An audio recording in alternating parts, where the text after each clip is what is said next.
So guys हम जल्दी से अपने डिस्कस करेंगे जो रेगुलेशन बाकी रह गए थे। सो स्टार्ट करते हैं रेगुलेशन 21 से, which is relating to the risk management committee RMC.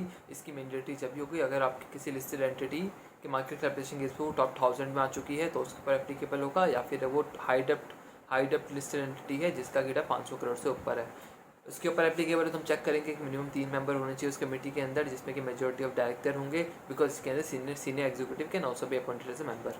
इसमें आप देखेंगे इंडिपेंडेंट डायरेक्टर कैसा होगा, same as SRC 2/3 in case of outstanding SR equity shares नहीं है तो हमारा एटलीस्ट 1 चलेगा। और यहाँ पे हम चेक करेंगे कोरम क्या होता है 1/3 या फिर 2, जिसमें से कि एक डायरेक्टर होना चाहिए ज़रूरी। मीटिंग इसकी साल में 2 बार होती है एटलीस्ट, जिसमें मैक्सिमम गैप हो सकता है 180 डेज़ का।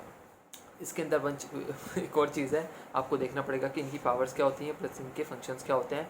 फंक्शंस में जो भी इनको बोर्ड आपका स्पेसिफाई करे या फिर इनको बोर्ड के फंक्शन डेलीगेट कर सकता है। साइबर सिक्योरिटी आ गया, मॉनिटर करना होगा रिस्क मैनेजमेंट प्लान को, plus any activities which is mentioned in part D of schedule 2।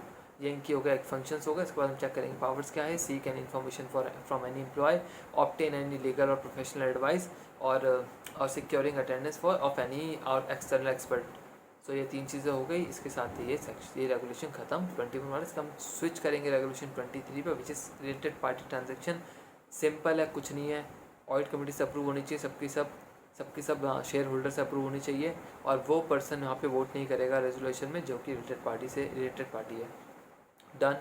इसको भी हम जंप करेंगे। Then we will switch to 24 regulation, which is कि आपका corporate governance related to the subsidiary of listed entity.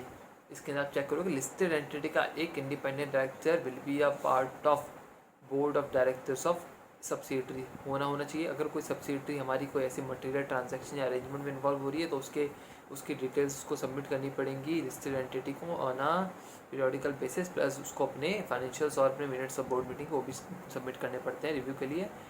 और listed entity को SR पास करना पड़ेगा इन 3 केसेस। वो 3 केसेस कौन से होते हैं, अगर वो ऐसे को अपने शेयर डिस्पोज ऑफ करे इससे कि उसका कंट्रोल लूज होने वाला है 50% से या 51% से कम होने वाली है होल्डिंग, तो तब उसको SR पास करना पड़ेगा।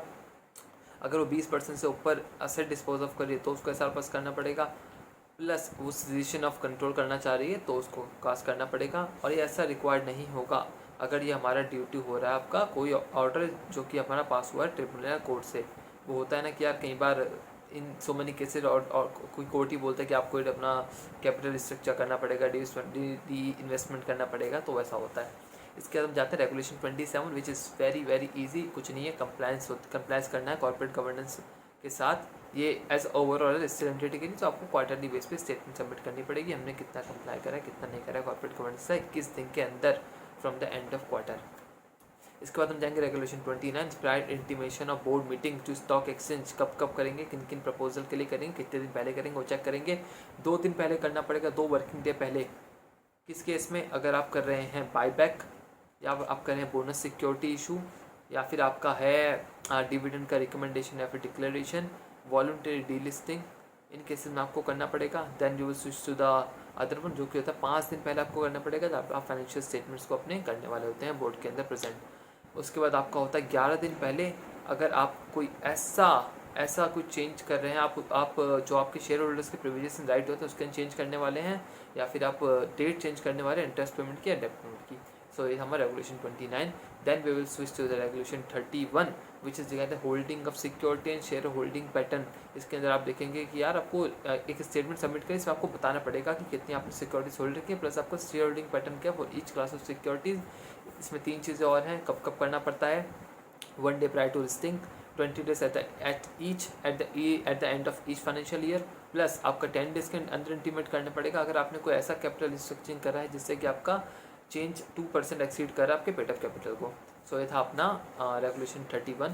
इसके बाद हम जाएंगे रेगुलेशन 32 के अंदर, जो कि आपका होता है स्टेटमेंट ऑफ डेविएशन और वेरिएशन, जो कि हम लोग फंड्स रेज करते हैं, राइट इशू है, प्रेफरेंस इशूज है, और इन सब से जो हम इशू करके अपना फंड रेज करते हैं तो आपको दिखाना पड़ता है कि यार एक स्टेटमेंट आपको सबमिट करनी पड़ती है कि आपका यूटिलाइजेशन कैसे कैसे हुआ है, प्लस आपको कैटेगरी वाइज यूटिलाइजेशन दिखाना पड़ता है, और अगर कोई डेविएशन वगैरह होता है तो आपको रिपोर्ट करना पड़ता है। तो इसमें कई बार होता है कि मॉनिटरिंग एजेंसी को अपॉइंट करते हैं कि भाई हम मॉनिटर नहीं कर रहे, मॉनिटरिंग एजेंसी हमारा पूरा इसको मॉनिटर करेगी कि हमने कितना कैसे यूटिलाइज करा है नहीं करा है, कितना डेविएशन आ रहा है, क्या क्या वेरिएशन आ रहा है। सो अगर मॉनिटरिंग एजेंसी है तो उसको 45 दिन के अंदर अपनी रिपोर्ट सबमिट करनी पड़ेगी। तो ऐसा होता है इसके अंदर, दैट्स ऑल। सो गाइस, हमें नेक्स्ट रेगुलेशन वो हमें रेगुलेशन 33, इसमें कि हमको करने पड़ता है financial result submit stock exchange को कब करने पड़ेंगे, अगर क्वार्टर का केस है तो 45 डेज़ के अंदर। वहीं आपका एनुअल रिजल्ट है तो आपका जो आपका ईयर एंड पे आता है वो आपको करना पड़ेगा 60 दिन के अंदर फाइनेंशियल ईयर क्लोज होने के बाद। सो ये होता है। प्लस आपको इसके अंदर देखना है तो क्वार्टर का आप बोल सकते हो कि आपको हर क्वार्टर का सबमिट करना पड़ेगा except last quarter, because last quarter में तो आपका एनुअल ईयर हो जाता है तो आपका एनुअल जाती है। प्लस आप जो एनुअल करोगे इसमें आप you will submit your standard loan जाएगा, अगर कंसोलिडेट जाएगा।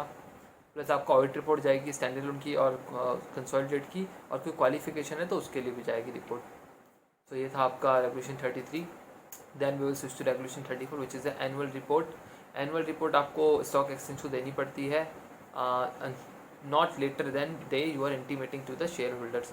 जब आप जिस दिन आप अपने शेयर होल्डर को देते हैं उसी दिन आपको स्टॉक एक्सचेंज वालों को भी देना पड़ेगा annual report plus intimation of notice of AGM, ये आप सबमिट करोगे। प्लस अगर आपके एजीएम में आपका कुछ भी चेंजेस हो रहे हैं तो आपको वो 48 आवर्स के अंदर ऑफ एजीएम वो इंटीमेट करना पड़ेगा अपने स्टॉक एक्सचेंज को।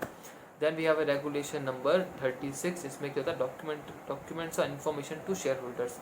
उसमें आप देखोगे कि यार क्या क्या डॉक्यूमेंट्स देंगे, कुछ डॉक्यूमेंट वगैरह लोचा नहीं है, सिर्फ हम देंगे उसमें एनुअल रिपोर्ट देंगे 21 दिन पहले एजीएम से अपने सिक्योरिटी होल्डर्स को बोल लो या शेयर होल्डर बोल लो, जो मर्जी बोल लो उनको।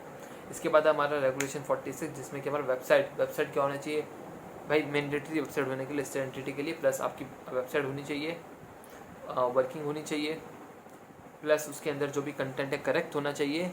प्लस अगर आपके कोई भी चेंजेस हो रहे हैं कंटेंट्स पे तो आपको 2 दिन के अंदर अपडेट करने ही पड़ेंगे। तो हमारी जो लास्ट रेगुलेशन वो है रेगुलेशन 46, कुछ नहीं है, रिकॉर्ड डेट। अगर आपको कोई भी रिकॉर्ड डेट आ रही है तो आपको उसका नोटिस देना पड़ेगा स्टॉक एक्सचेंज को कि आपके रिकॉर्ड डेट क्या है, उसका पर्पस क्या है और रिकॉर्ड डेट होता है क्या है। जैसे कि आप मान लो आपको कोई राइट इशू करना है तो उसकी रिकॉर्ड डेट जिस दिन आप करने वाले उससे आप 3 दिन पहले इंटीमेट करोगे स्टॉक एक्सचेंज को। आप कोई डिविडेंड का डिक्लेरेशन वगैरह करने वाले हो तो उसके लिए आपको 5 दिन पहले उसको बताना पड़ेगा, रिकॉर्ड डेट से 5 दिन पहले इंटीमेट करना पड़ेगा सिक्योरिटी एक्सचेंज को। तो कुछ भी नहीं था, ईजी पीजी, खत्म हो गया SEBI LODR, done with this.